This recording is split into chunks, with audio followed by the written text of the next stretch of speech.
રાજકોટના TRP game ઝોનમાં બનેલી આગની ઘટના બાદ સુરતનું તંત્ર જાગ્યું હોય તેમ સુરતમાં આવેલ તમામ 16 ગેમ ઝોનમાં તપાસ હાથ ધરાઈ હતી, જેમાંથી 6 ગેમ ઝોન પાસે એનઓસી ન મળી હતી। ગેમ ઝોનમાં તપાસ માટે સુરત મનપા, સુરત પોલીસ અને કલેક્ટરની ટીમો દ્વારા તપાસ કરવામાં આવી હતી।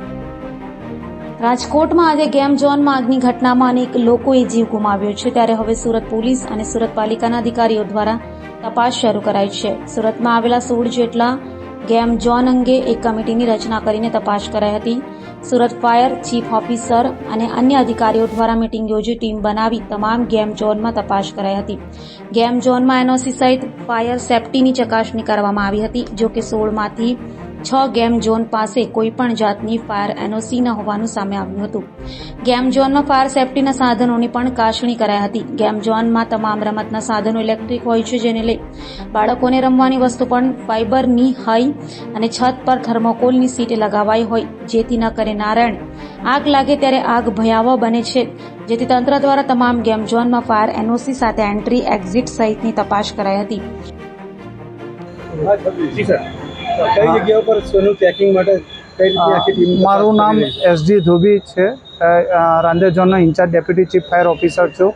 અમારા માન્ય મ્યુનિસિપલ કમિશનર શ્રી મેડમના આદેશ મુજબ, અમારા ડેપ્યુટી કમિશનર શ્રી સાહેબના આદેશ મુજબ અને ચીફ ફાયર ઓફિસર શ્રી સાહેબના આદેશ મુજબ આજે રાજકોટમાં એક દુઃખદ દુર્ઘટના જે ઘટી છે, એના અન્વયે અમારા સુરત શહેરના તમામ ઝોનમાં આવેલા ગેમ ઝોનને અમે ચેક કરવાનું ચાલુ કર્યું છે।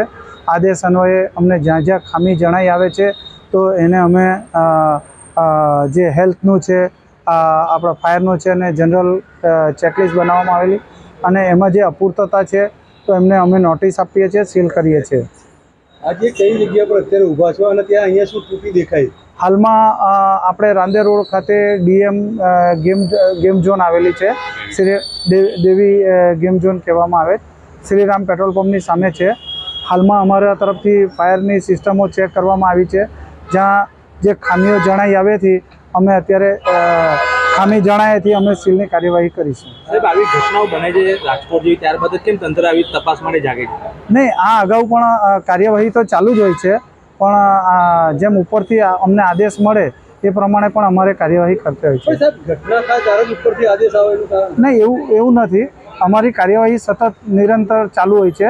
એસએમસીની સમગ્ર ટીમો અને દરેક ટીમો કાર્ય કરતી જ હોય છે। અમારા ફાયર તો હજુ બી કામ કરતી હોય છે એમ તમે કહો પ્રમાણે, પણ ઝોનલ અધિકારી બી આજે આવ્યા હતા, ત્યારે આવું થાય ત્યારે જ એ બધા મોટા અધિકારીઓ ઓફિસથી બહાર નીકળે એ લોકો પણ સાહેબ એ લોકો પણ એ લોકોની રીતે કામગીરી કરતા હોય છે।